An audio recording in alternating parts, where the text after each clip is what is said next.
तुझे कोई हाथ नहीं लगा सकता।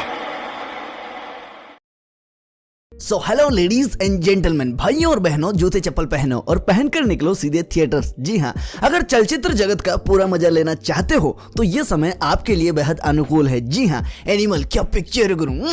लेकिन इस वीडियो में हम एनिमल की नहीं बल्कि डायनासोर की बात करने वाले हैं। जी हाँ मेरी जान, कल सालार के मेकर्स ने भी उबलते तेल में जहरा डालते हुए इसका ट्रेलर यूट्यूब पर छोड़ दिया है। और भाई साहब, जब ये ट्रेलर यूट्यूब पर आया तो पूरा यूट्यूब फट पड़ा। प्रभास के फैंस ने इसे ट्रेलर ऑफ सेंचुरी कहा तो कुछ ने चलता फिरता टाइम बॉम्ब। हाँ, हालांकि थोड़ी देर से रिलीज हुआ और सभी भाषाओं के ट्रेलर आने में समय तो लगता ही है, लेकिन भाई साहब क्या ट्रेलर आया है, एक नंबर। मतलब प्रभास ने जैसे सामने खड़े बंदों को उनकी नानी याद दिलाई है, मजा ही आ गया। मतलब भाई प्रभास चाचू क्या लग रहे थे, एकदम भौकाल टाइट कर दिया बे। तो भैया ट्रेलर में कहानी शुरू होती है तकरीबन 1000 साल पहले से, जहां पर कि चंगेज खान और महमूद गजनी से भी खूंखार और खौफनाक डकैत लोग हुआ करते थे। अब इन डकैतों ने डकैती करते करते खानसार के जंगलों में अपना एक किला बनाया और अपनी एक तरह से सत्ता चलाने लगे, ऐसा ट्रेलर में दिखाया गया है। सो अभी सियासत के करंट राजा मन्नार हैं और उनका एक बेटा है वर्धा मन्नार। बाकी वर्धा का एक जिगरी दोस्त भी है देवा, जो कि मारने काटने पर उतारू रहता है और वो वर्धा के लिए कुछ भी कर सकता है,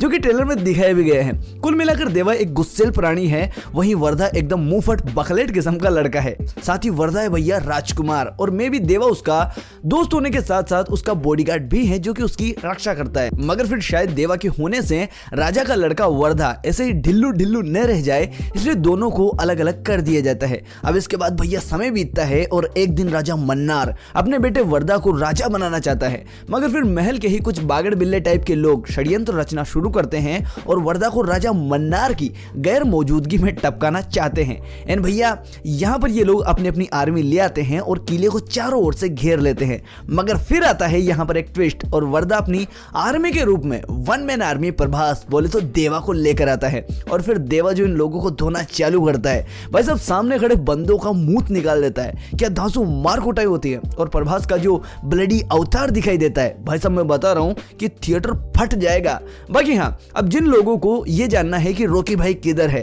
तो भैया रॉकी भाई अपने घर पर है और सालार एकदम स्टैंड अलोन पिक्चर है जिसका केजीएफ से कोई लेना देना नहीं है। जी हाँ, इसके मेकर्स ने खुद कहा है कि सालार एक अलग थलग मूवी है जिसका केजीएफ नाम के यूनिवर्स से टट्टू कनेक्शन नहीं है। अब हालांकि दोनों फिल्मों के मेकर्स ज्यादातर सेम टू सेम हैं, मगर भैया उससे क्या होता है, और जब मेकर्स ने ही सालार प्लस केजीएफ की थ्योरी को लात मारकर लुढ़का दिया तो फिर बात ही खत्म। और वैसे भी जो लोग इसके टीजर में टैंकरों पर लिखे नाम देखकर इसे केजीएफ से जोड़ रहे थे, तो भैया वो लोग भी अपनी थ्योरी का या तो अचार डाल लीजिए या बत्ती बनाकर वहां पर डाल लीजिए जहां पर आप डालना नहीं चाहते, क्योंकि मेकर्स ने ये साफ साफ कह दिया है कि वो तो हमने सालार के कुछ सीन्स केजीएफ के सेट्स पर ही शूट कर लिए थे, इसलिए वो चीजें आपको सिमिलर दिखाई दी हैं। बाकी अब सबसे बड़ा सबूत कि सालार केजीएफ से अलग पिक्चर है, तो भैया ये एक ही एक्टर दो कैरेक्टर कैसे कर सकता है। मतलब केजीएफ का गरुड़ा मरने के बाद भी इधर क्या कर रहा है बे। तो बॉस इसका मतलब है कि केजीएफ और सालार दो अलग अलग कहानियां हैं। सो आई थिंक कि अब आपके पिछवाड़े में लगी मिर्ची ठंडी पड़ गई होगी। बाय द वे, आपको ये वाला ट्रेलर कैसा लगा और आपको ये वाला प्रभास कैसा लगा, कमेंट में जरूर बताना। भाई बाहुबली के बाद से प्रभास को ऐसे मासी अवतार में देखने के लिए मेरी तो आंखें तरस गई थी। खैर आज की वीडियो में बस इतना ही, चलिए बाय।